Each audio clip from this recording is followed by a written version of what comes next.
Hey, I just want to remind you, when you're buying a used car, it's not really like popping into the coffee shop and ordering a latte, right? Like I'm doing it right now. Yeah, can I have tall latte, please, for takeaway? Yeah. That's it. Thank you. Thank you. Please drive down. Okay. It's more serious decision. There's many sellers around. Everyone sells cars around UK. Smaller dealers. Somebody sells from home. Car supermarkets, right? They all sell cars, and the main thing is, most of the times they're not presented or represented or described the way they should be. Certain things are not told to you directly, and when you're buying a car, you're going home, and then you're finding out some of the issues higher. And it's never going to be that quick as I do now, swiping a card, getting a coffee, and I'm satisfied, right? Used car is a serious decision, because you're going to be stuck with that for some foreseeable future. And by not investing time and checking the vehicle over and trust that to the professionals, like you would take your case to the solicitor, thank you, or go into the doctor and trust him with his opinion of what is going on with you. Do you have coronavirus or not? Or you just have a virus? So that's why it's important as well.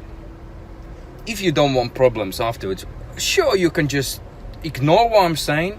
You can buy the car. Some of you might be lucky.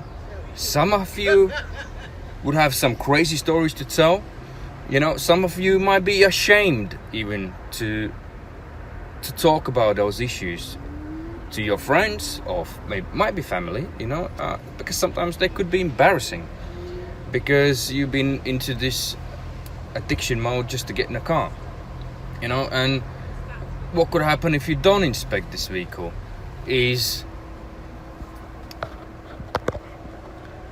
you'll be dragged in some sort of long-winded process, which could be costly, might not be costly. You might be lucky if something will be wrong with transmission or powertrain, or occasionally lights could come on. Even technically, our inspectors can do the inspection, right? But those are sort of latent defects, which is completely different than when you're buying something which is bad. Obviously, obvious by anyone, the car is not right. And same applies to the service histories and anything else. What you check with the vehicle chassis numbers if you don't get in a clone car, and by checking car histories, car fault history check. People refer that for some reason to HPI checks, and then checking MOT checks. All of those checks, you do that before you actually commit to this vehicle, so you can technically you visualizing and understanding how the previous owner has been owning, treating, maintaining this vehicle, so you can have a sort of those guesses. And car fault history check will give you the idea about has it been involved in an accident, in some serious accident where insurance will be involved, does it have any outstanding finances. Also, it will give you the idea of has there been any mileage discrepancies, which is vital as well. And all of those things you can compare with the MOT check, and you can see how many owners it had, so you already can start visualizing what is wrong with this car, what somebody might be hiding, And when I coming back to kind of drifted away from the topic of what could happen, is seller could disappear. He might not even answer your phone calls. That's more to do with the private sellers. With private sellers, you have kind of really much less rights. That's why we have extended warranties. You can buy safely from private seller and just put extended warranty on, CarExamer warranty, which will protect you from. It's a warranty like you would have when you buy a brand new car, you got 3-year warranty for certain items, obviously excluding warranty items, which is good, right? Especially if you bought something, you don't know what it is, you don't know how it's going to act or something going to play out. Normally, faults starting to appear after sort of 3, 6, 8 months of used vehicle. Depends how old is the vehicle, how many miles is done, but you will always expect to put some sort of safe caution behind than just simply thinking, oh, it's a great car, it's going to last me forever. And again, I'm drifted away from the topic. What happens if you bought a dodgy car? Yes, you have many rights by Consumer Act, right? Same way as the traders they as well have rights. If you refuse in a vehicle, how many miles you've done, they can take the money off of the full price you paid. They might disagree with your issues, they might refuse to take the vehicle back, and depends who they are. With the bigger car supermarkets you have, might easier or might not even be, but it is a gamble, and the safest way is to make sure you inspect this vehicle, because if you reject the car in 14 days, there have to be something sort of really wrong with it. You can't just buy the vehicle and think, oh, I don't like this, I don't like that, the way it looks, unless you haven't seen the vehicle and you've been delivered this vehicle. Then it's much easier for you to reject the vehicle. However, again, depends what you agreed with the seller and what are those issues, but it is easier if you haven't seen the vehicle and it's been delivered to you to reject it as you would buy anything else online or with the phone where you haven't seen. You have those rights, right? Same as with the vehicle, but when you go more a bit technically into it, and there are some faults which is not great, and there are most of the time issues where seller just simply refuse. No one wants to take things back, especially when it is where there's finance company involved and some other issues, and then you will have to get an independent inspector confirm if was the fault present at the time of the purchase. Not all the faults can be confirmed can they be at the time of the purchase. So that's why it's important to act now.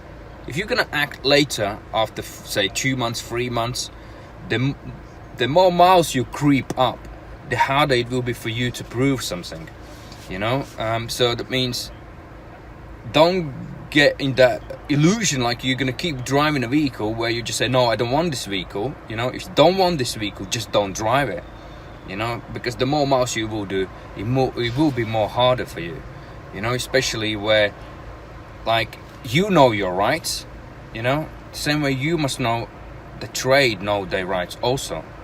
How, if you play around, if you want to play the game where sometimes not always as well customers are trustful and what they say is right? So we experience that as well on everyday basis. So sometimes for the trader, when they know you're playing a game, they know how to play the game as well. So depends what you want to achieve, right? Depends what you want to achieve. But used car business is tricky, right? Would I want to sell cars? Maybe yes, maybe no. It's not for everyone. It might sound great, but it comes with a lot of hassle, and as in any business. But what I can recommend you, you don't have to listen to what I'm saying. You don't have to inspect the cars. It's absolutely down to you, right? But what I'm saying is make sure you know from who you're buying. Make sure you know how long they've been trading, how long they've been on a trade. Can you find the feedbacks about them?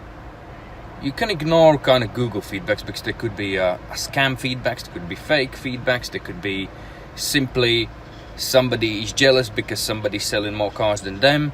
There could be trade wars and things like that.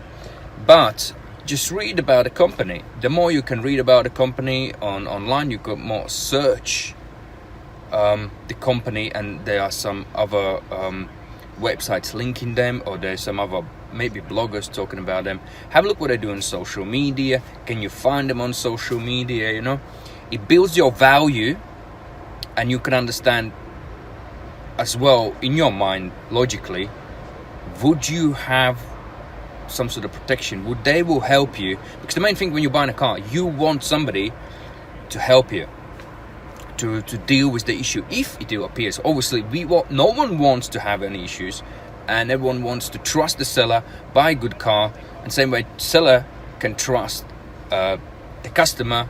He's going to be an honest and not dishonest person about making up the stuff. Especially happens when the buyer buys the car, which is too expensive, way out of his budget, you know, and then they start imagining faults. Every little thing they think, oh, the wind is blowing, there's something wrong with the car, you know. So never pay too much for the vehicle, because you're not going to be able to afford to rectify those faults. Start with basic things. Tires, how much the tires cost, right? How big the tires are, the rim sizes, what are this vehicle. If you're going to start getting into luxury vehicles, it's going to cost you loads of money. You know, just be sensible. People always get into problems because they overspend. The car is too expensive, they can't afford it, and they don't want to give the car back as well. Yes, because or they bought something old, which is still expensive to maintain, to rectify, and then it just creates kind of runaround game, you know. But especially if you do know about vehicles, then obviously it's perfect. You just go, you find the right people who you can trust, who sells the best cars, family recommendations, friend recommendations. You know, our service is mostly for the people who, like I go to doctor because I'm not a doctor, you know. But in our society, in the 21st century, you know how society is. Everyone knows they know better, you know. So that's life, and that's where we are with coronavirus as well. But coming back to the point is, if you need help and you want inspector to go through with the vehicle, find out what's wrong, in and out, it will be the same way as you would own this vehicle for 3-4 years, and then you will find out all the details, ins and outs, bits and bobs about the vehicle. But you will find out what's wrong with the vehicle, what condition it is, potential repair costs, short-term, long-term investments. Obviously, if the car is not really a sort of wreck where it's just impossible to estimate everything on the report, it's just kind of be of unrealistic sometimes on some older vehicles, right?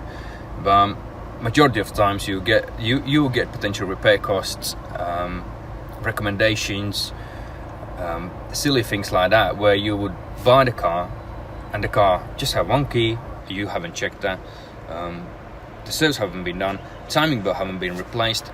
That's £600 down the pocket. And if you don't know these little things, you're just paying the full price.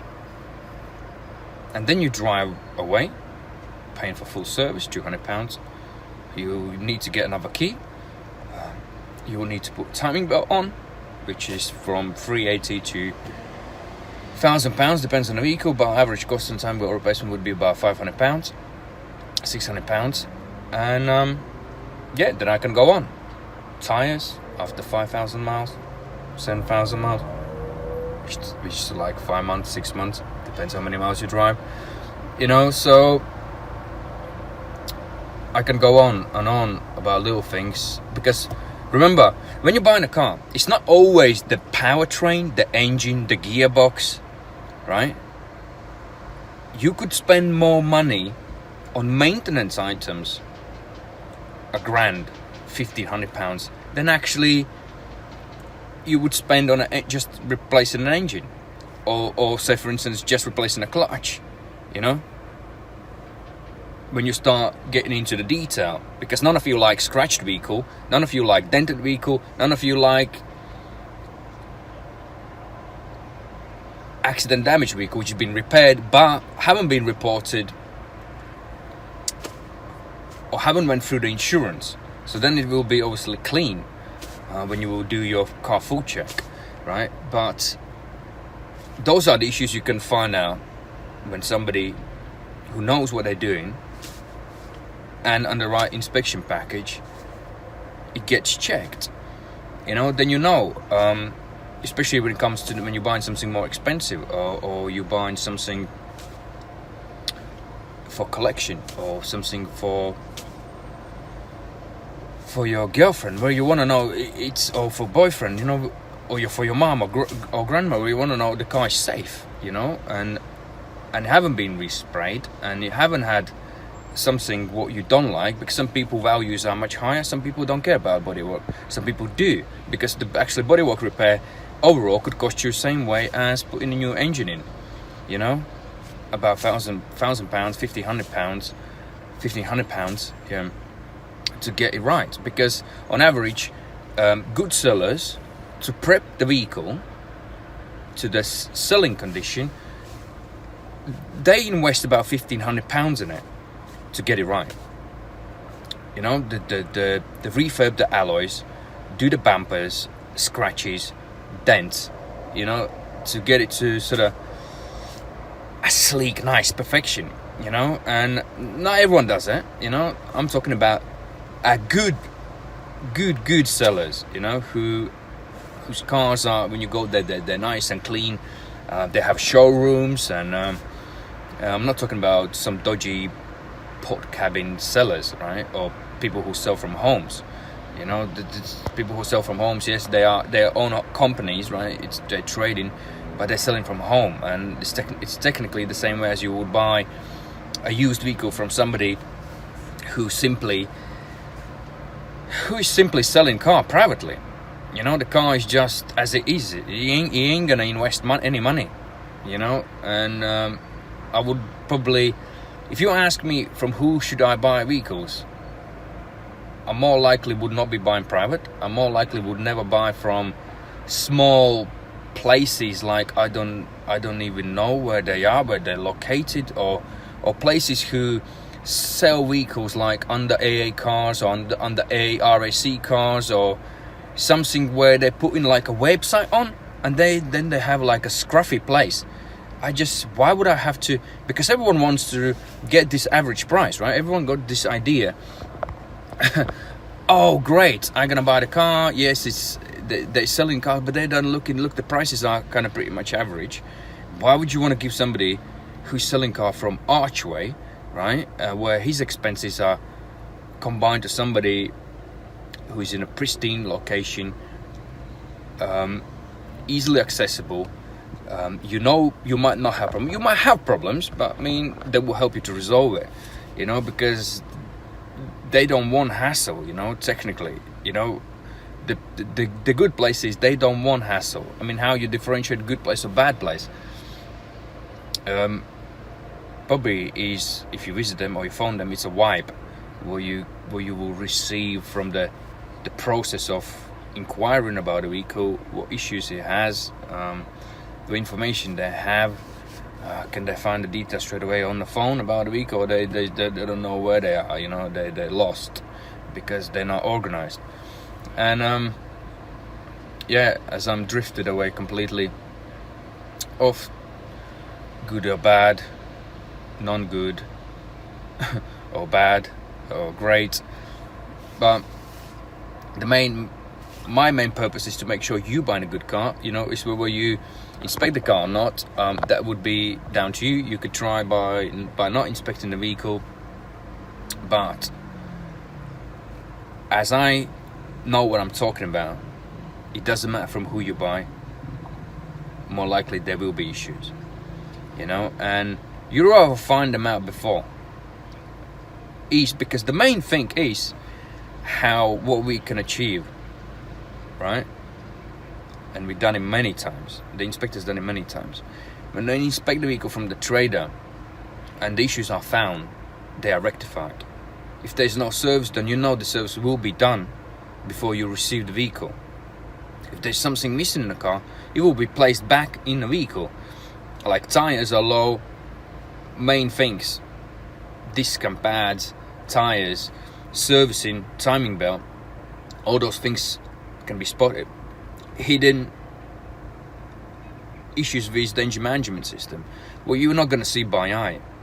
You know, we can see them, we can advise whether they are.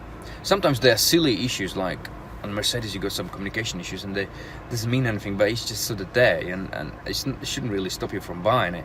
But there are some issues which are there, or previous faults, or possibly could be some latent issues picked up, or could be an issues in the future. As long as they're written down, you know, it was at the time of the inspection there were issues.